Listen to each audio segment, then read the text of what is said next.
사도행전 16장 25절, 26절은 바울과 실라가 감옥에서 기도하고 찬송하는 장면을 담고 있습니다. 이 두 사람이 하나님을 찬양하자 감옥의 죄수들이 그들의 기도 소리를 듣습니다. 그들의 찬송 소리를 듣습니다. 그리고 나서 갑자기 큰 지진이 일어나 감옥의 문들이 열리게 됩니다. 그리고 모든 사람의 매인 것이 벗어지게 됩니다. 그래서 이 구절은 우리에게 기도와 찬양의 힘에 대한 교훈을 증거하고 있습니다. 여러분, 바울과 실라가 감옥이라는 어려운 상황에 있었습니다. 근데 그들은 그런 어려운 상황에서도 하나님을 찬송하고 하나님을 찬양하고 기도함으로써 하나님의 강력한 능력을, 하나님의 놀라운 개입을 경험하게 됩니다. 여러분, 이 구절을 통해서 우리가 얻어야 될 교훈이 무엇일까요? 우리도 어려운 시기 가운데 하나님에게 기도하는 동시에 찬양하는 것이 얼마나 중요한지를 보여줍니다. 우리가 하나님을 찬양하고 기도함으로써 우리의 상황이 변화될 수 있습니다. 그리고 하나님의 강력한 개입을 경험할 수 있습니다. 여러분, 이 구절이 하나님의 놀라운 힘과 권능을 나타내는 지진의 개입을 또 보여줍니다. 여러분, 지진,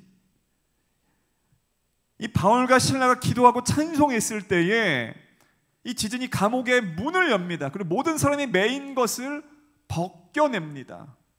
여러분, 이것은 하나님의 힘과 하나님의 권능이 인간이 가지고 있는 힘과 능력과 비교할 수 없다는 것을 증거하고 있습니다. 하나님의 힘과 능력은 우리가 상상할 수 없을 정도입니다. 여러분, 주님이 개입하게 될 때에 우리가 상상하기 힘들 정도로 놀라운 일들이 일어납니다. 오늘 본문이 그것을 보여주고 있습니다. 여러분, 오늘 그래서 우리는 찬양과 기도에 대해서 말씀을 나누고 그 찬양과 기도의 놀라운 힘이 어떠한지를 오늘 이 시간 경험하는 시간 되었으면 좋겠습니다.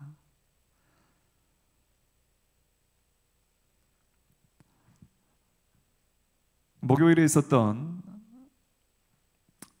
비즈니스 선교 세미나를 잘 마무리하였습니다. 그런데 저는 지난주부터 이 비즈니스 선교 세미나가 끝마친 다음에 저희 유튜브 채널 시티 미션 센터 커뮤니티 공간이 있습니다. 그 공간에 찬양팀을 모집한다는 홍보 문구를 지금 기록하려고 생각하고 있었습니다.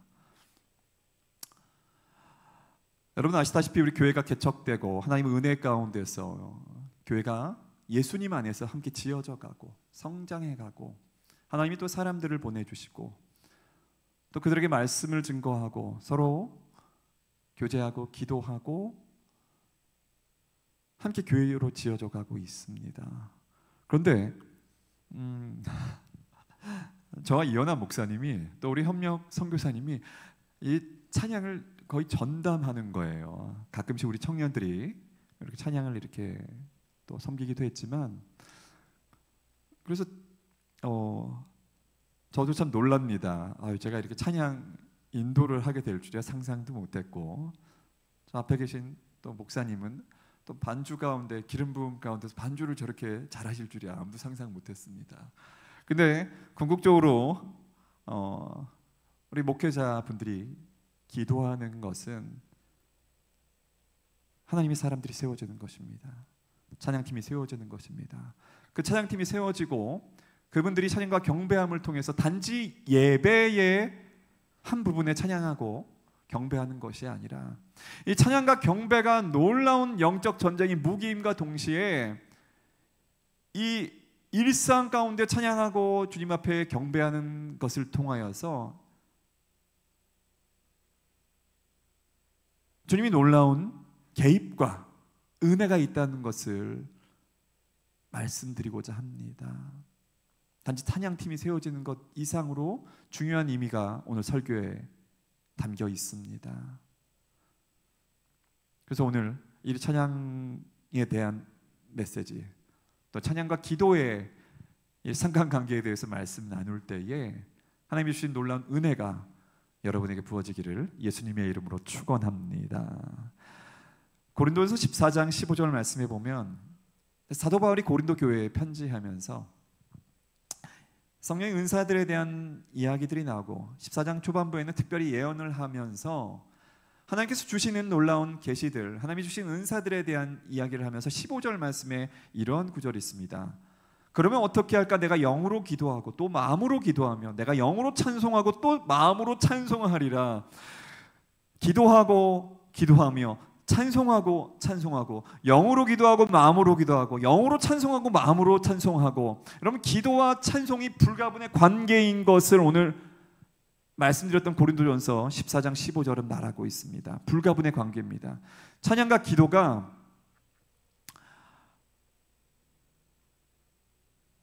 뭐라고 표현할까? 기차의 객차와 열차인가요? 서로 끌고 밀고 하는 관계, 끌어주고 밀어주는 놀라운 능력이 찬양과 기도에 있습니다. 그래서 찬양팀이 기도를 준비하잖아요. 그리고 기도할 때에 찬양 가운데 뜨거운 불이 붙게 되잖아요. 여러분, 이것이 기름과 불 같은 원리라고 할까요? 강력한 힘과 능력이 우리가 기도하고 찬양할 때에 나타나게 됩니다. 우리가 찬양할 때에 놀라운 그 주님의 임재 안으로 들어가게 됩니다. 그래서 이스라엘의 찬송 중에 거하시는 주여 주는 거룩하시나이다. 주님이 이스라엘의 하나님께서 찬송 중에 거하신다고 성경이 말하고 있습니다. 찬양 가운데 임하신다는 것입니다.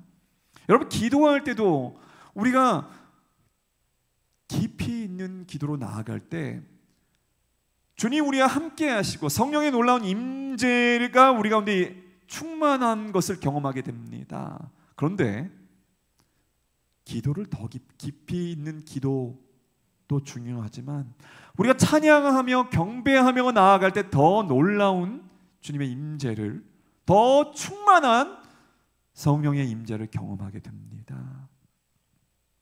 여러분, 그래서 하나님의 그 놀라운 찬양, 그 찬양할 때 주님이 임하시는 그 임재하시는 그 놀라운 광경들을 시편이 잘 묘사하고 있습니다. 여러분, 시편을 한 구절씩 한 구절씩 한번 읽어보시면 여러분, 놀라운 그 하나님께서 역사하시고 찬양 가운데 함께 하시고, 그리고 그 시편의 시들을 보게 될 때에 그냥 인생이 순탄하고 그냥 다 잘 될 때 그들이 찬양하고 기도하고 나아갔던 것이 아니라 고난 가운데, 어려움 가운데 그들이 하나님만을, 주님만을 바라보고 주님께만 올인하여 계속 걸어가는 장면들을 우리가 볼 수 있습니다. 그럴 때 다윗이 하나님 마음에 합한 자라고 성경은 기록하고 있잖아요. 주님의 마음과 뜻이 합해지는 놀라운 일들을 경험하게 된다는 것입니다. 단지 다윗에게만 일어났던 놀라운 사건이 아닙니다. 우리도 하나님 마음에 맞고 하나님 마음에 합한 자로서, 하나님 마음에 합한 교회로서 계속적으로 세워질 수 있습니다. 어떻게요? 우리가 더 주님께 찬양하고 경배하며 오직 주님만 바라보고 기도할 때에 그 일들이 가능해진다는 것입니다. 여러분, 찬양 가운데서 우리가 찬양을 더 깊이 하면 할수록 우리 안에, 우리 심령 안에서 주님을 향한 놀라운 고백들, 찬송들이 올라옴을 경험하게 됩니다. 그리고 우리가 찬양 가운데 놀라운 주님의 깊은 나를 향한 사랑을 경험하게 됩니다. 더 깊은 친밀함으로 나아가는, 어떻게 보면 그 수단이라기보다도 찬양 자체가 그렇게 우리가 하나님과의 깊은 친밀함으로 이끈다는 것입니다.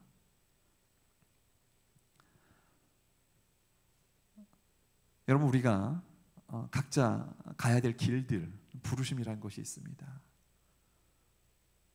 그 부르심이 무엇인지 모를 때에 여러분 찬양해 보기 바랍니다. 주님을 경배하길 원합니다. 노래를 잘하라는 말씀이 아닙니다. 시편의 말씀을 펴놓고 여러분 그렇게 고백하고 주님의 이름을 높여 드려 보시길 원합니다. 그러면 주님께서 내게 무슨 말씀을 하시는지, 주님께서 나를 통해 무엇을 하길 원하시는지, 내가 찬양 가운데 주님의 임재 가운데 나를 맡겨드릴 때에 이제 잠잠히 이제 세상은 간 곳 없고 나와 주님만 있는 그 고요한 상태로 나아가게 됩니다. 세상과 나는 간 곳 없고 또 그 다음에 뭐죠? 구속한 주만 보이도다. 여러분, 우리가 찬양할 때에 오직 주님만, 오직 주님께만 우리의 시선이 향하게 된다는 것입니다. 여러분, 그래서 찬양하고 경배하는 것들이 너무 중요합니다. 여러분, 우리 찬양은 월십이잖아요. 월십, 월디, 예, 합성어잖아요.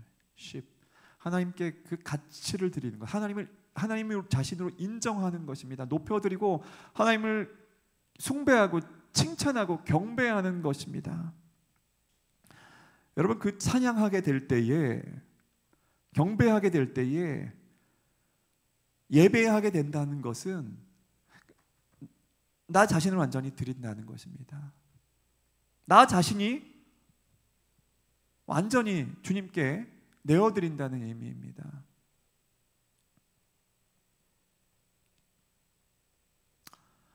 여러분, 구약에 이제 성전에 들어가는 장면들이 시편에 묘사되어 있습니다. 성전에 들어가 백성들이 기도하고 또 찬양합니다.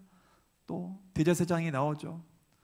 또 성소로 들어가고 또 1년에 한 번뿐인 또 이런 그 욤키퍼 대속제일 지성소에 들어가서 점점 더 깊이 들어갔다가 다시 이제 나오는 것이 바로 예배입니다. 제사였습니다. 여러분, 우리가 하나님께 찬양하고 경배하고 하나님 되심을 높여드리고 그 나를 향한 그 놀라운 사랑에 감사하며 주님을 찬양하게 될 때에 말씀드렸죠. 나 자신을 완전히 드리게 된다는 것입니다. 여러분, 구약시대에는 제사를 드렸잖아요.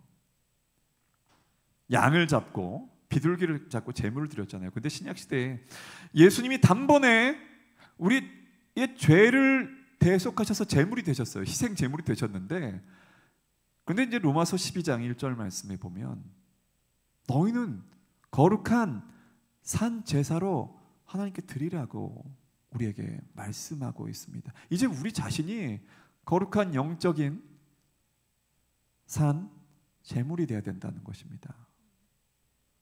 여러분, 이것이 무슨 의미일까요? 아까 말씀드렸죠. 주님께 나 자신을 완전히 드리는 것입니다. 하나님께 나를 완전히 내어드리는 것입니다.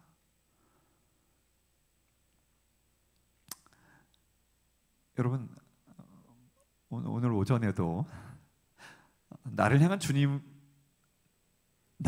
주님의 초대라는 제목의 누가복음 13장 말씀 나눴잖아요. 회개에 대한 메시지가 누가복음 13장에 나와 있는데, 여러분, 회개하지 않으면 망하리라는 이 구절을 말씀드렸죠.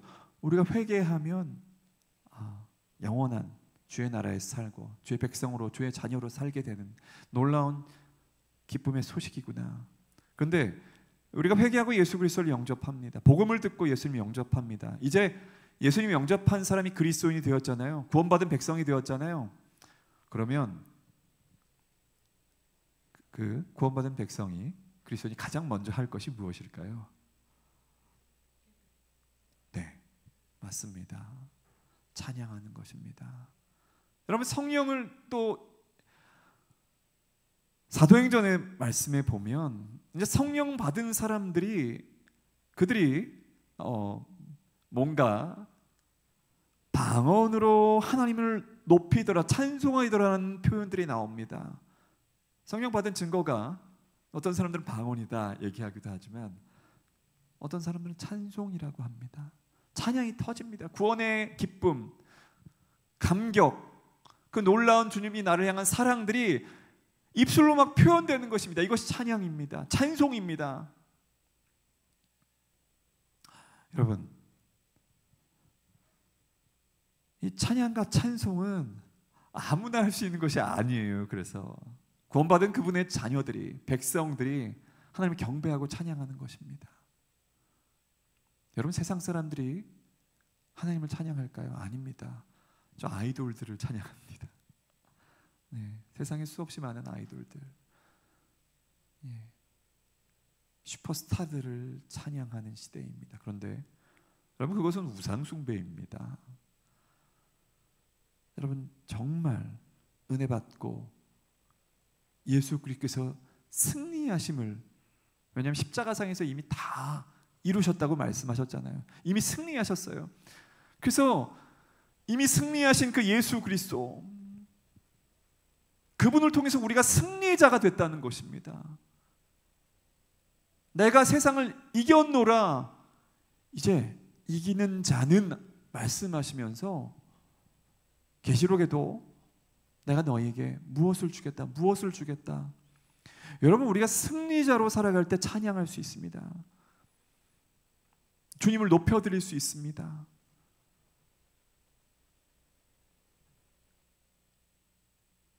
여러분, 어떻게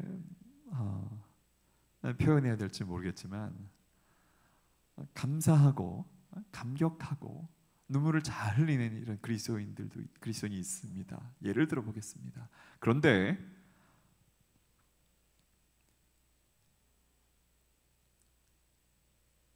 찬양할 때 우리는 목소리로 찬양하는 것이 아닙니다. 우리의 중심으로, 마음으로, 영으로 찬양한다는 것입니다. 그래서 정말 하나님을 경배하고 찬양할 때에 우리는 압니다. 감격과 감사의 그 마음이 우리를 충만케 한다는 것. 그래서 어떤 사람들은 주님을 향한 찬양할 때 감격합니다. 그래서 눈물이 저절로 흘러나와요. 그래서 여러분, 꼭 눈물 흘리라는 것이 아닌데, 진짜 감사와 감격, 그분이 나를 향한 그 사랑의 눈물이 없이는 진정한 찬양을 또 부를 수 없다고도 혹자는 이야기합니다. 여러분, 어떠십니까? 그래서 신앙의 척도는 무엇이냐면, 내가 기도 열심히 하고 내가 예배 열심히 참여하는 것들, 이런 것들로 신앙의 척도를 삼는 사람들도 있겠지만 저는 그렇지 않다고 봅니다. 중요한 거는 찬양에 있습니다. 마음에서부터 힘있고 따뜻한 찬양이 흘러나오는 이런 사람의, 이런 영혼의, 이런 그리스도의 신앙은 건강하다는 것입니다. 여러분, 성령 충만한 사람은 항상 찬양이 입술로부터, 그 마음으로부터 입술로 흘러나올 수밖에 없다는 것을 말씀드리고 싶습니다. 여러분, 그래서 이 그리스도인들이 부르는 찬양이 마귀의 권세를 이긴다는 것입니다. 마귀의 권세를 무찌른다는 것입니다. 승리하신 예수 그리스도의 이름을 높여 선포한다는 것입니다. 그래서 성경에서 보면 찬양이 나오는 장면들 보면 바로 영적 승리가 그 구절들에 기록되어 있습니다. 출애굽기에서도 놀라운 그 하나님의 기적으로 출애굽한 홍해 바다를 건넌 이스라엘 백성들이 가장 먼저 홍해를 건넌 후에 행했던 일들이 바로 하나님을 찬양하고 승리의 찬송을 불렀다는 것입니다. 그것이 출애굽기 15장에 나와 있습니다. 제가 읽기 원합니다. 모세와 이스라엘 자손이 이 노래로 여호와께 노래하니 이르렀을 때 내가 여호와를 찬송하리니 그는 높고 영화로우심이여 말과 그 탄자를 바다에 던지셨음이로다. 여호와는 나의 힘이요 노래시며 나의 구원이시로다. 그는 나의 하나님이시니 내가 그를 찬송할 것이요 내 아버지 하나님이시니 내가 그를 높이리로다. 그런데 여러분 한번 잘 기억해 보기 원합니다. 그 홍해를 건넌 이스라엘 백성들의 그 수백만 명의 사람들이 하나님을 찬양하고 기쁨으로 하나님을 높여드렸습니다. 그런데 광야에서 그들이 시련과 역경을 경험하게 됩니다. 그들이 사흘 만에 갈 길을 40일만 있어도 될 곳을 40년간 광야를 헤매게 됩니다. 여러분, 이 광야에서 그들이 무엇을 했죠? 찬송과 하나님을 높여드렸나요? 아니요. 그들은 불평하고 원망하였습니다. 찬양이 사라졌어요. 그들은 계속 불평과 원망과 다른 사람 탓을 하고 지도자를 탓하고, 그렇게 되면 어떻게 되냐면 승리의 삶이 아니라 계속 패배적인 삶으로, 어떻게 보면 하나님의 능력과 권능을 맛보는 삶이 아니라 그 삶이 무기력해집니다. 그 삶에 힘이 없어집니다. 여러분, 다른 사람들을 판단하라는 것은 절대 아닙니다만 어떤 때 저는 보게 됩니다. 저분의 삶에서 찬양과 경배가 없네. 그러면 바꿔 말하면 이 이스라엘 백성이 광야에서 원망과 불평과 무기력에 빠져 있는 것과 같은 모습처럼 저는 이렇게 보게 됩니다. 그럼 우리 같이 우리 주님 앞에 찬양하며 나아가도록 독려해야 되겠죠? 찬양팀이 세워지고 함께 기도하고 찬양송하고 주님을 높여드려야겠죠? 여러분, 우리 안에 그래서 입술 고백이 너무 중요합니다. 내가 하나님을 찬양하고 하나님께 감사와 기쁨의 고백을 주님 앞에 올려드리느냐, 아니면 원망과 불평과 그리고 그런 무기력의 말들을 내가 쏟아내느냐, 이것은 우리의 선택입니다. 그래서 마귀는 아까 말씀드렸죠. 우리가 찬송하고 찬양할 때에 주의 놀라운 권능과 능력이, 주님의 임재가 우리 가운데 임하는데 우리가 불평과 원망을 할 때는 이 마귀가 그 말들을 뭐라고 할까요? 이 자동차가 있으면 우리가 주입하는 게 뭐죠? 기름이잖아요. 휘발유잖아요.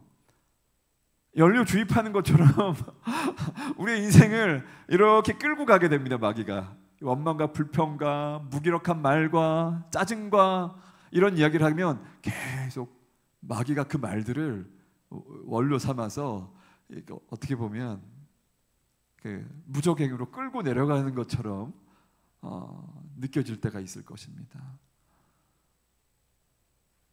그래서 여러분 아시죠?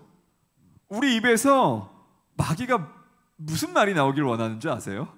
기다리고 있어요. 이렇게 잠잠히 원망하고 불평하고, 나는 못해, 나는 무기력해, 나는 할 수 없어, 나는 패배자야, 나 망할 것만 같아. 마귀는 그 말을 기다리고 있다는 것이에요. 그래 이제 나한테 하면서, 여러분 그 말들을 어떻게 보면 뭐랄까, 아까 그 기름, 연료라고 했잖아요. 연료 삼아서 끌고 갑니다. 여러분, 출애굽한 그 이스라엘 그 광야에서 1세대가 다 죽었어요. 그 여호수아 갈렙 말고 다 광야에서 다 엎드려졌다고 성경은 기록하고 있습니다. 그들이 불평하고 원망하고 하나님을 경배하고 하나님을 찬양하고 하나님 높이는 대신에 불평하고 원망했기 때문에 다 어떻게 보면 그들이 광야에서 다 엎드려졌습니다. 그래서 여러분, 얼마나 어렵고 힘들 때에 불평하거나 원망하거나 무기력한 말들을 해야 될까요? 아닙니다. 오히려 그런 시기 가운데 찬송과 경배와 주님을 높여드리는 말들을 해야 됩니다.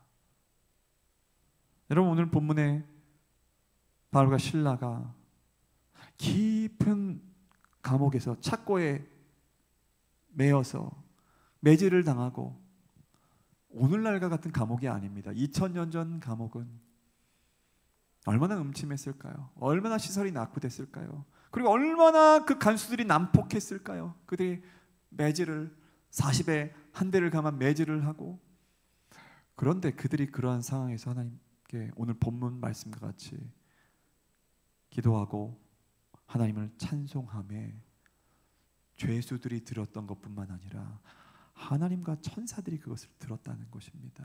여러분, 우리의 찬양을 주님이 듣고 계십니다. 여러분, 우리의 찬양을 주님은 기다리십니다.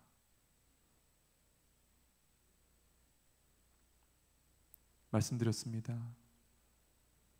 내가 불평하고 원망하면 찬양할 수 없습니다. 근데 반대로 내가 찬양하고 주님을 송축하면 불평하고 원망할 수 없다는 것이에요. 여러분, 두 가지가 동시에 나오나요? 안 돼요, 그렇게. 여러분, 하나님은 우리 아버지십니다. 우리가 이 땅에서 말씀드렸듯이 예수님이 이미 다 승리하셨고 이루셨습니다. 그래서 이제 우리에게 남은 것은 자녀의 권세를 가지고서 이 땅 가운데 하나님 나라를 확장하는 것입니다. 선교사들은 그래, 우리가 미전도 종족 아니면 복음이 전해지지 않은 곳에, 하나님이 부르신 곳에 우리가 가서 선교하는 것이 중요하지, 맞습니다. 그런데 여러분 알죠? 예배가 없는 곳에 가서 예배하는 것이 선교다고 이현아 목사님이 얘기했나요? 누가 얘기했나요? 아마 존 파이퍼가 얘기했을 겁니다. 예배가 없는 곳에서, 바꿔 말해서 찬양과 경배가 그 땅에서는, 그 지역에서는 주님 앞에 올려지지 않습니다. 그러면 어떻게, 무슨 말이냐면 그 지역은 불평과 원망과 마귀들이 좋아하는 말들만 이루어진 지역입니다. 그곳에서 예배하고 경배하고 찬양할 때에 주님이 영광 받으시고 그 지역이 바로 하나님 나라가 임한다는 것입니다. 그곳의 영적인 권세들이 무너지고, 그 영적 권세라는 것은 마귀의 세력입니다. 거기서 주의 통치하심이 임한다는 것입니다. 여러분, 계속적으로 그 일들은 발생될 것입니다. 계속 우리는 예수님이 다시 오실 때까지 누군가는 찬양과 경배를 주님 앞에 올려드리고 누군가는 그 반대 말들을 하게 될 것입니다. 사도행전 15장 말씀에 보면 그날에 다윗의 장막이 회복되고, 그날에 다윗의 장막이 회복된다는 것은 무엇이냐면 다윗의 장막 시대 때 다윗이 24시간 동안 주님을 찬양하고 경배했었습니다. 그 놀라운 법궤 앞에 텐트를 치고 사람들이 24시간 동안 찬양과 경배를 올려드렸습니다. 여러분, 이제 더 시간이 가면 갈수록 찬양과 경배와 그 놀라운 다윗의 장막의 가치를 아는 교회들은 더 높이 주님을 찬양하고 경배할 것입니다. 저는 우리 교회가 그 놀라운 찬양과 경배의 가치를 알고 우리 교회가 힘있게 일어나기를 원합니다. 여러분, 그래서 이런 메시지가 중요합니다. 이런 메시지의 토대 아래서 찬양과 경배가 놀라운 영적 전쟁의 무기구나. 찬양과 경배할 때에 하나님이 함께 하시고 하나님이 기뻐하시는구나. 마귀가 그래서 너무 싫어하는 거예요. 진짜 하나님께 찬양과 경배할 때에 마귀가 떠나간다는 것입니다. 오늘 본문 말씀처럼 바울과 실라가 기도하며 하나님을 찬송하며 그곳이 진동한 것이, 마귀들이 실은 얼마나 좋아했겠어요.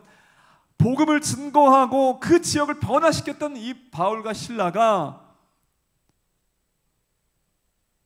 옥에 갇히고 매를 맞고 고난당할 때 마귀들이 얼마나 좋아했겠어요. 그래서 저들의 입에서 불평과 원망과 내가 복음을 증거하고 예수님을 위해 사는데 왜 나에게 이런 고난이 올까?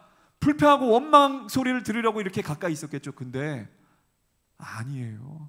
그들이 기도하고 찬송함에 그곳이 진동함으로 인해서 마귀가 벌벌 떨면서 떠나간다는 것입니다. 여러분, 저는 우리 교회의 찬양과 경배의 시간에 놀라운 주님의 역사가 임하고, 그리고 우리 성도들 가운데 있는 두려움과 염려들이 떠나는 일들이 예수 그리스도의 이름으로 일어날 것을 선포합니다. 우리가 찬양과 경배할 때 그 일이 일어난다는 것입니다. 여러분, 힘든 상황, 두려운 상황이 있을 수 있습니다.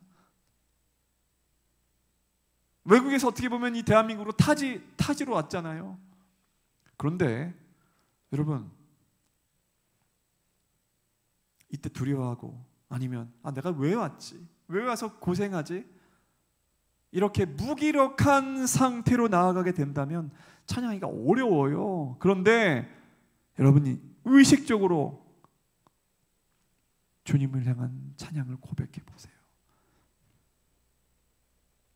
찬양곡을 우리 예배 전에 찬양하는 곡들을 또 우리 협력 선교사님 유튜브에 이렇게 백그라운드로 이렇게 올리시기도 하고, 여러분 찬양과 경배를 여러분 의식적으로 틀어놓으세요. 그게 안 되신다면 그래서 같이 찬양하고 경배해 보세요.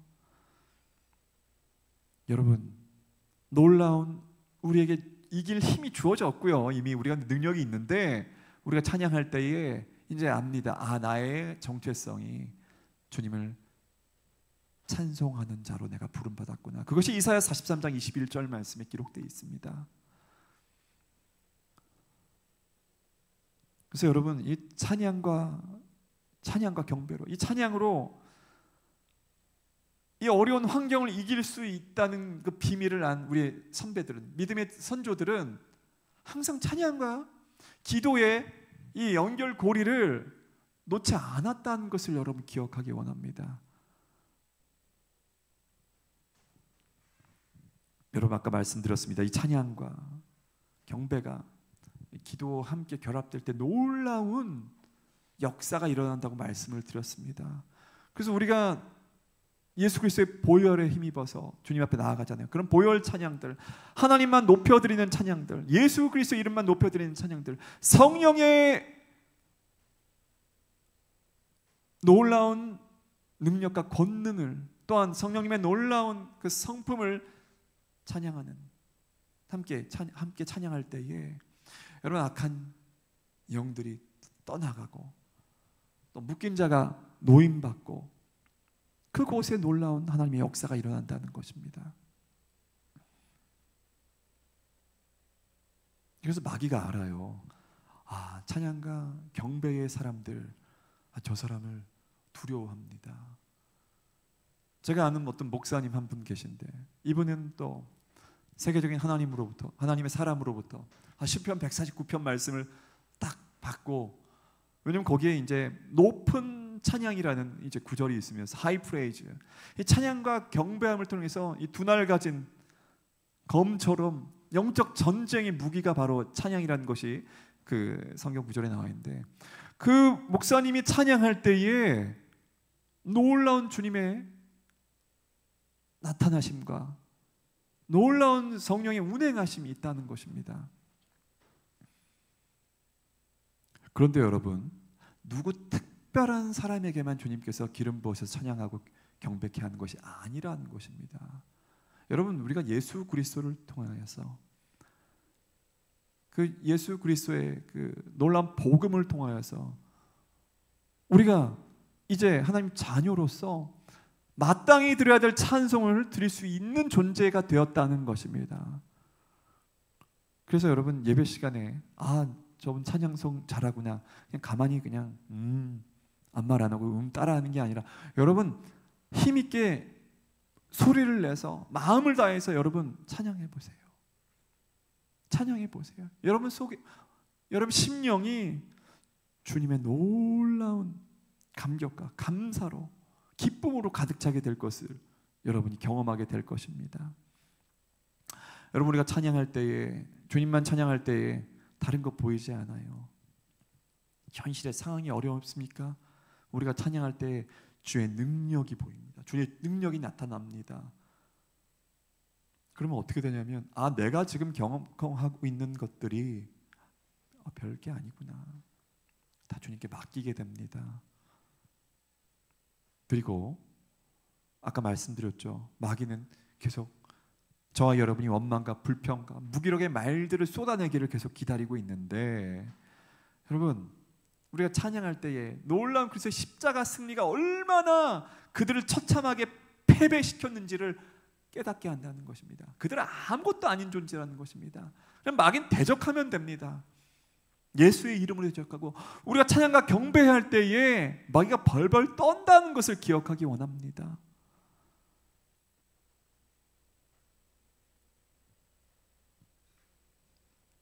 여러분, 이런 표현이 있어요. 기도가 영적 전쟁 가운데서 우리가 인내할 수 있는 힘을 줘요. 그런데 찬양은 영적 전쟁을 어떻게 할까요? 이길 수 있게 합니다. 승리하게 합니다. 끝내게 합니다. 영적 전쟁을. 여러분, 영적 싸움이 끝날 것 같지 않아요. 언제 이것이 끝날까?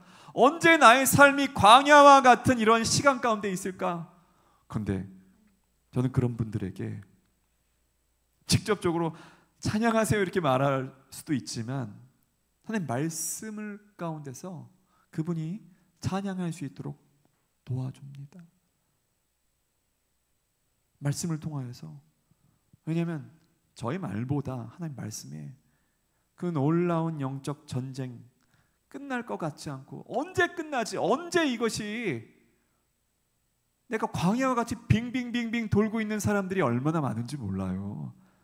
많은 사람들을 만나보면 그리스도인인데 자신의 삶이 광야와 같이 느껴지는 사람들이 얼마나 많은지 몰라요. 그런데 중요한 것은 그 모든 광야와 같은 시간들, 영적 전쟁의 시간들이, 싸움이 끝나는 시간이 바로 찬양할 때라는 것입니다. 물론 광야를 지나서 가나안에 들어가서도 우리가 정복 전쟁을 하지만 이미 승리했습니다. 여러분, 우리가 주님을 찬양하면, 여러분, 어둠의 세력들이 무너지고 쫓겨나간다는 것을 기억하기 원합니다. 여러분, 우리가 성경을 보게 되면 한번 제가 물어보겠습니다. 기도하라는 말이 많이 나올까요? 아니면 찬양하라는 말이 많이 나올까요? 네, 찬양하라는 말이 더 많이 나와요. 여러분 예배 드릴 때만 하나님 찬양하는 것이 아니라, 여러분 마귀를 대적하고 여러분이 상황이 어려울 때 더 하나님께 찬양하세요. 우리가 새벽에 기도하잖아요. 그리고 여러분이 틈만 나면, 시간이 되면 찬양해 보세요. 입술로 하나님을 찬양해 보세요. 시편 말씀을 가지고서 여러분 노래를 잘할 필요 없어요. 물론 좋은 하나님을 찬양하는 이런 노래들을 틀어놓고 들으면서 따라하는 것도 좋고, 시편 말씀에 하나님을 찬송하는 구절들이 너무 많이 나오잖아요. 그것을 여러분이 한번 불러보세요. 여러분, 예수 그리스도의 보혈을 의지해서 그분만을 높이는 찬양할 때에, 여러분 영적 전쟁에서 찬양이 놀라운 그 뭐라 하죠? 그 폭탄, 수소폭탄 아니라 핵폭탄과 같이 강력하게 우리 상황을 바꿔버린다는 것입니다. 모든 판세들이 뒤집어진다는 것입니다.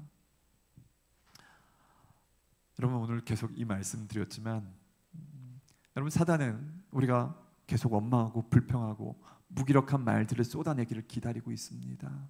여러분 주위에서 그런 말들을 쏟아내는 사람들이 있을 것입니다. 그래서 그런 말들을 사단은 계속 우리를 무너뜨리려는 도구로 삼으려고 합니다. 여러분, 그럴 때 여러분 자신이 그럴 때뿐만 아니라 주위에서 그러면 찬양하십시오. 주님께 찬양의 목소리를, 여러분의 목소리를 찬양으로 올려드리십시오. 그러면 사단이 떠나가게 됩니다. 여러분 기억하기 원합니다. 내 삶에서 찬양과 경배하며 나갈 때 주님이 함께 하시고, 내 삶에서 원망과 불평과 무기력한 말과 주님이 기뻐하시지 않는 말들을 하게 될 때는 뭐 이상한 더러운 영적 존재를 불러들일 수 있다는 것을 기억하기 원합니다. 하지만 말씀드렸습니다. 찬양과 경배할 때에 마귀는 두려워 떠나간다는 것입니다. 여러분, 저는 개인적으로 뭐 CCM이나 이런 복음성 좋아하지만 그냥 자기 고백적인 이런 노래들보다는 요즘은 그런 고백들을 많이 하더라고요. 그런 고백적인 노래들. 왜냐하면 이 세대를 반영하기도 합니다. 그런 곡들이 교회에서 유행하기도 합니다. 근데 저는 살짝 우려가 있습니다. 정말 주님을 찬양하고 경배하는 가사가 아닌 나의 그냥 약함을 인정하고 고백하고 간증하는 뭐 이런 곡들, 저는 어떻게 보면 우리가 70년대, 80년대, 90년대 이 찬양의 곡들은 주님만 높여드렸던 찬양들이 대부분이었거든요. 저는 그때 더 능력과 놀라운 힘을 경험했던 것 같습니다. 예수 그리스도의 보혈을 찬양하고 주님께만 초점 맞춰지는, 하나님만 높여드리는 경배와 찬양의 이런 곡들, 저는 그런 곡들을 더욱더 이제 교회들이 주님께 올려드리길 원합니다.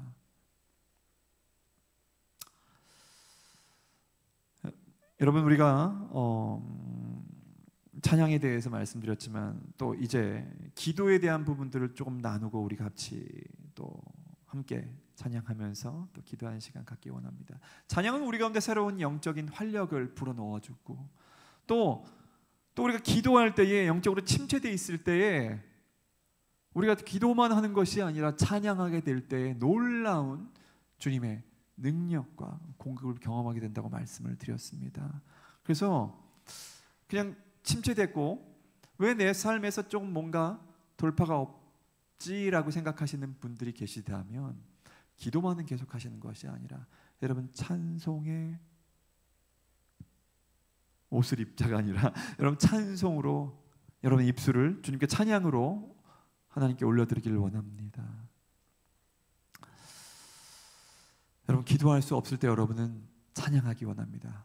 물론 찬양할 수 없을 때에 여러분 먼저 기도하시기 원합니다. 그래서 기도하고 찬송하고 영으로 기도하고 영으로 마음으로 기도하고 마음으로 찬송하고 마음으로 영으로 찬송하는 고린도전서 14장 15절 말씀과 같이 여러분 계속 병행하기를 원합니다. 여러분 이제 마지막으로 이 말씀드리고 우리가 함께 또 찬양하며 나아가길 원하는데요. 우리가 찬양할 때에 실은 우리가 주님을 경배할 때에 우리의 어떻게 보면 시선이 주님께 고정되잖아요. 그때 우리는 하나님을 더 가까이 하고 또 우리는 우리의 영적인 또 시각이 맑아지게 됩니다. 왜냐하면 찬양할 때에 그 어려운 환경 같아 보입니다. 어려운 상황처럼 보입니다. 역경과 고난과 같은 상황처럼 보일 때 바울과 실라가 그랬던 것처럼 하나님께 기도하고 하나님을 찬송했을 때에 어떻게 해요? 우리의 시야가 맑아집니다. 환경이 변화되게 됩니다. 근데 우리가 찬양할 때에 경배할 때에 하나님에 대한 오해들이 있을 수 있습니다. 그 전에 찬양과 경배할 때 오해가 있다는 것이 아니라 하나님이 왜 나를 사랑하지 않는 것처럼 느낄 때가 있습니다. 그리스도인인데 왜 나는 비교하게 되고 다른 사람들과 왜 나의 가정은 다른 사람들의 가정과 비교하게 되고 이런 그리스도인이 있습니까? 자녀들이 있습니까? 다음 세대가 있습니까? 아니면 어른 세대, 실버 세대가 있습니까? 여러분 그때 찬양하게 되면 어떻게 되냐면 하나님을 더욱더 밝히 보게 됩니다. 어떻게 보면 우리의 눈이 영적인 눈이 흐려지면 우리 불안하고 염려하고 두려워합니다. 무기력해집니다. 근데 하나님을 찬양해 보기 시작해 보세요. 하나님을 찬양해 보세요. 우리가 거울이 있잖아요. 거울이 살짝 뭐랄까 흐릿하다고 생각해 보세요. 뿌옇다고 생각할 때 우리 못 보잖아요. 우리 자신을 흐릿한 모습으로. 근데 수건으로 거울을 닦을 때에 밝히 우리 자신을 보잖아요. 유리창이 있습니다. 아우, 좀 지저분한 것 같아요. 근데 우리가 유리창을 딱 닦게 되면 선명하게 유리 너머의 풍경들을 모습을 보잖아요.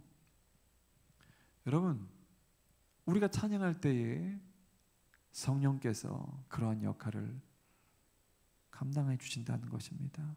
성령께서 우리가 흐려진 이런 시각들을 깨끗하게 닦아주신다는 것입니다.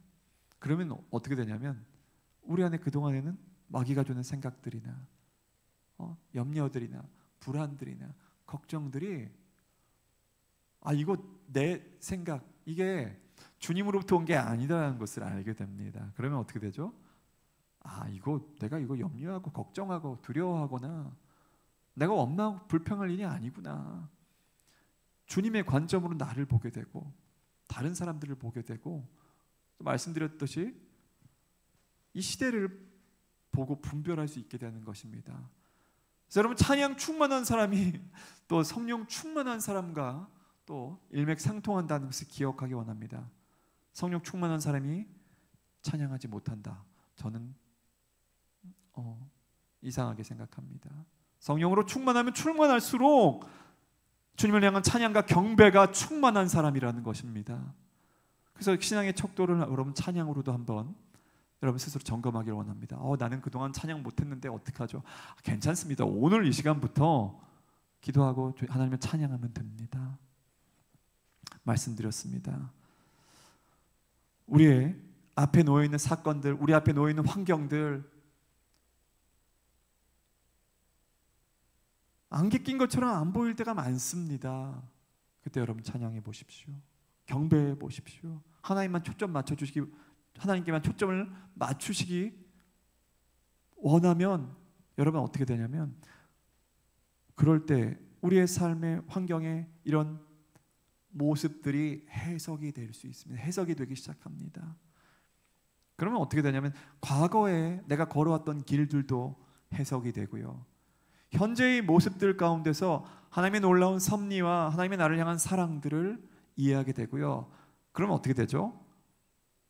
바로 미래 가운데에 하나님이 그동안 나를 사랑하시고 나를 보호하시고 나를 이끄셨다는 것 확신이 들고, 그 믿음으로 내가 앞이 안 보이고 안개와 같이 자욱하지만 내가 믿음으로 걸어갈 수 있다는 것입니다. 그래서 보이지 않는 길을 믿음으로 걸어갈 수 있다는 것입니다. 주님을 찬양하면 찬양할수록 우리 앞에 놓여있는 뭐랄까요? 염려와 걱정과 또 고통과 또 막연한 높은 산들이 다 무너진다는 것입니다. 하나님의 놀라운 위대하심과 그 놀라운 광대하신 그 하나님 앞에 아무것도 아니라는 것을 우리가 경험하게 됩니다. 그럴 때 우리의 믿음은 그냥 단지 조금 성장하고 성숙하는 것이 아니라 새로운 차원으로 우리의 믿음이 도약하게 되고 성장하게 됩니다. 여러분 어떻습니까?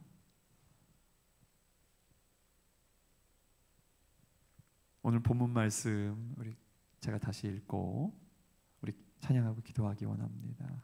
한밤중에 바울과 실라가 기도하고 하나님을 찬양하매 죄수들이 듣더라.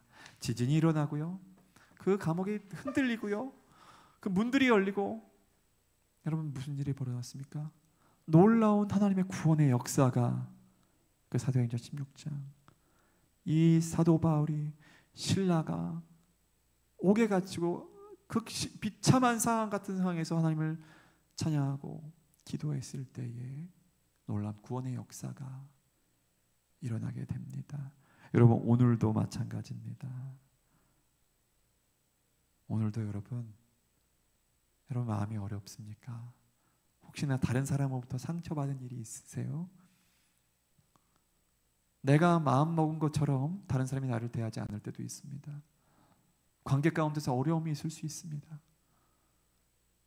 아니면 나에게 맡겨진 일들이 잘 해결되지 않는 것처럼 느껴질 때가 있습니다. 여러분, 이럴 때 어떻게 하시겠습니까? 마음이 분하고 힘들 때, 억울한 일을 당할 때, 관계가 꼬여 있는 것처럼 느껴질 때, 여러분, 우리 십자가에 달리신 예수 그리스도, 우리 그분 바라봐야 됩니다. 다시 십자가로 나아가고 다시 그 십자가의 보혈을 의지하여 우리 하나님을 찬양하는 것입니다. 그때 주님이 우리 가운데 임하십니다.